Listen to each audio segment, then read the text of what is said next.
Hey everyone, welcome back to my channel. आज हम जिस टॉपिक के ऊपर डिस्कशन करेंगे that topic is fundamentals of organising.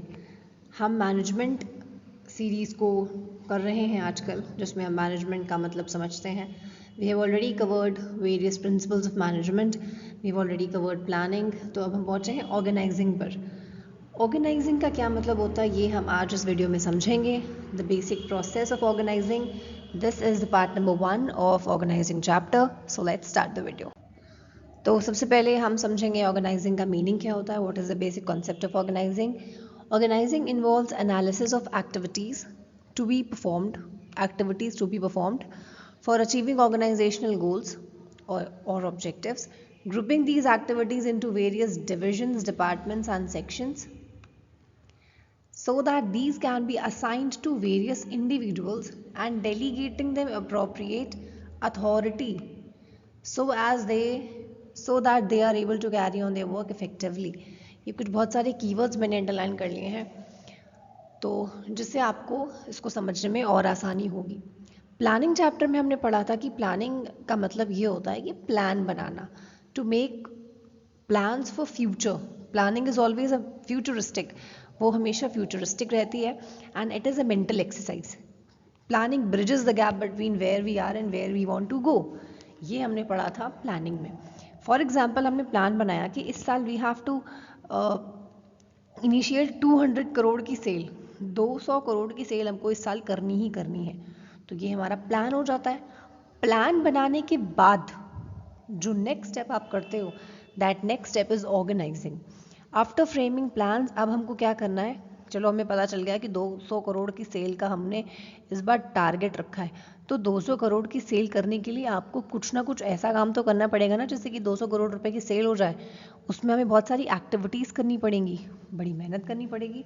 तो ऑर्गेनाइजिंग का क्या मतलब है, इसका मतलब ये है कि सबसे पहले तो एक्टिविटीज़ का एनालाइज करो कि कौन कौन सी एक्टिविटीज़ परफॉर्म करनी पड़ेंगी अपने गोल को अचीव करने के लिए।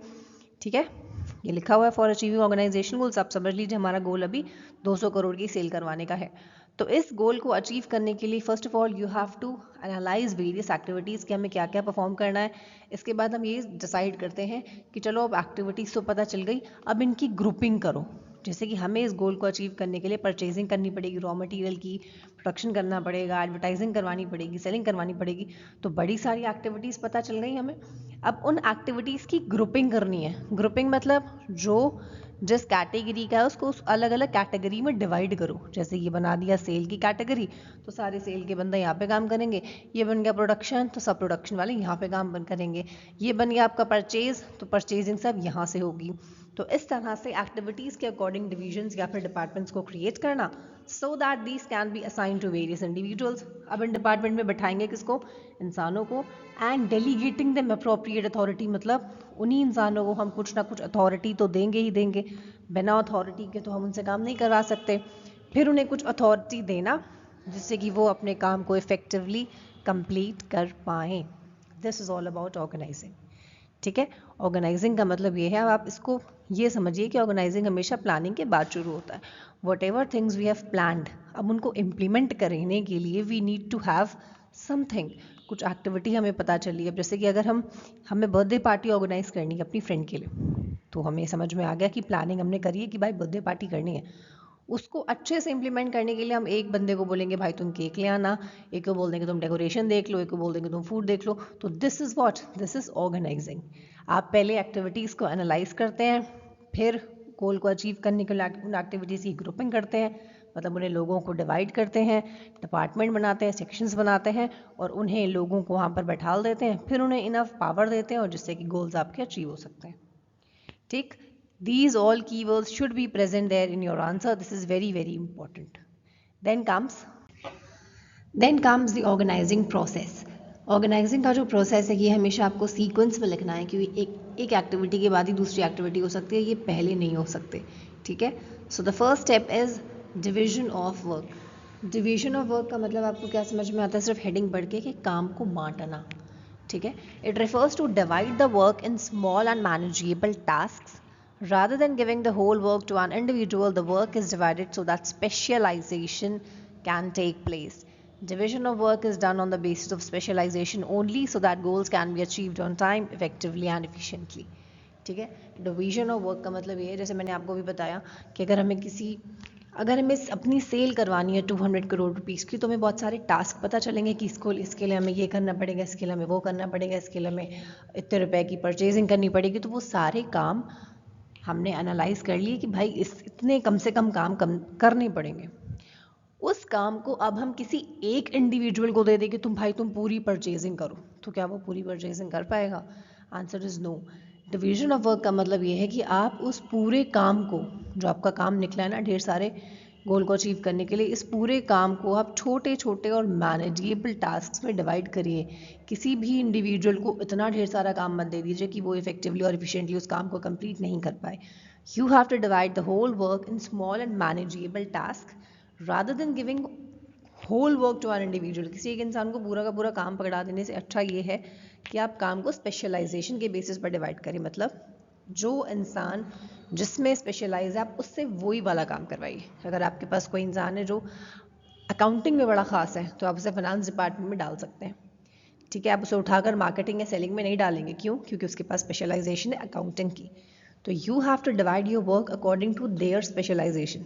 इससे कि हमें क्या होगा, जो इंसान जिसमें खास है, जो इंसान जो चीज़ बहुत अच्छी कर लेता है, फिर हम उस वही काम उसी से करवाएंगे तो हमारा गोल अच्छे से अचीव हो सकता है, रादर देन फ्लॉज या फिर जो प्रॉब्लम्स आएंगी बाद में अगर किसी ऐसे इंसान के साथ हम कराते हैं जिसको कुछ भी नहीं आता।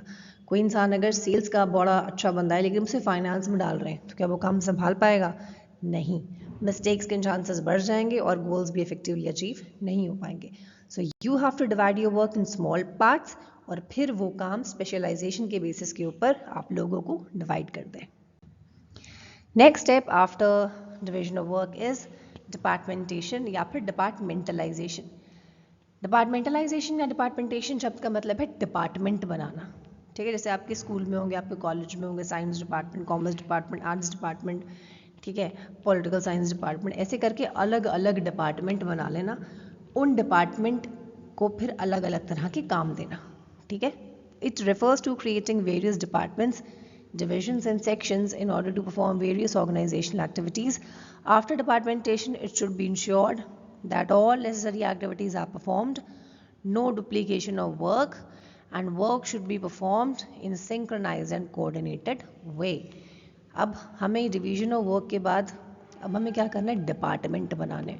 अब हम क्या करेंगे? डिपार्टमेंट बनाएंगे कि चलो ये है बन गया परचेज डिपार्टमेंट, ये बन गया हमारा सेल डिपार्टमेंट, ये बन गया हमारा मार्केटिंग डिपार्टमेंट, ये कोई और डिपार्टमेंट बन गया, ये कोई और डिपार्टमेंट बन गया। ठीक है, अब परचेजिंग का सारा काम will take place in purchase department, selling का सारा काम will take place in sales department, marketing का सारा काम कहाँ लिया जाएगा? मार्केटिंग डिपार्टमेंट में, अकाउंटिंग का सारा काम कहाँ किया जाएगा? अकाउंटिंग डिपार्टमेंट में। हमने डिपार्टमेंट बना दिए, डिवीजन बना दिए, सेक्शन बना दिए। आप समझ लीजिए कि काम बिल्कुल बांट दिया। अब इस इंसान को इससे कोई काम होगा तो उसको इसके डिपार्टमेंट में जाना पड़ेगा। ये साथ मिल के बैठ के काम नहीं करें। They are working in their own separate divisions. Alright, departmentation करने के बाद आपको इस चीज़ का बड़ा ध्यान रखना है कि जो भी हमने एक्टिविटीज़ इन्हें असाइन करी हैं ये वो एक्टिविटीज़ परफॉर्म करें, सिर्फ अपने डिपार्टमेंट में बैठे नहीं। These activities should be performed and there should be no duplication of work. ऐसा नहीं हो कि परचेज डिपार्टमेंट जो काम कर रहा है प्रोडक्शन भी वही बैठ के सेम काम कर दिया उसने। No, there should be no duplication of work. आपको उस बात का बहुत सारा ध्यान रखना है कि हमें कैसे पता चलेगा कि हमारे बगल वाले डिपार्टमेंट ने ये काम नहीं किया तो हम कर दें।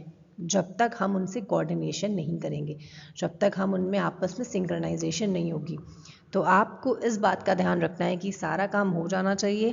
दूसरा, कोई भी काम 2 बार ना होना चाहिए, डुप्लीकेशन ऑफ एफर्ट्स हो जाएंगे, वो नहीं होनी चाहिए। And last one is work should be performed in a synchronized and coordinated way. बड़े ही कोऑर्डिनेशन के साथ और सिंक में रह के काम करना है, एक दूसरे को सपोर्ट करते हुए काम करना है और कोई भी ऐसी चीज़ नहीं करनी है जिससे कि आपस में खुद ही कॉन्फ्लिक्ट हो जाए। Then comes the third step, assignment of duties.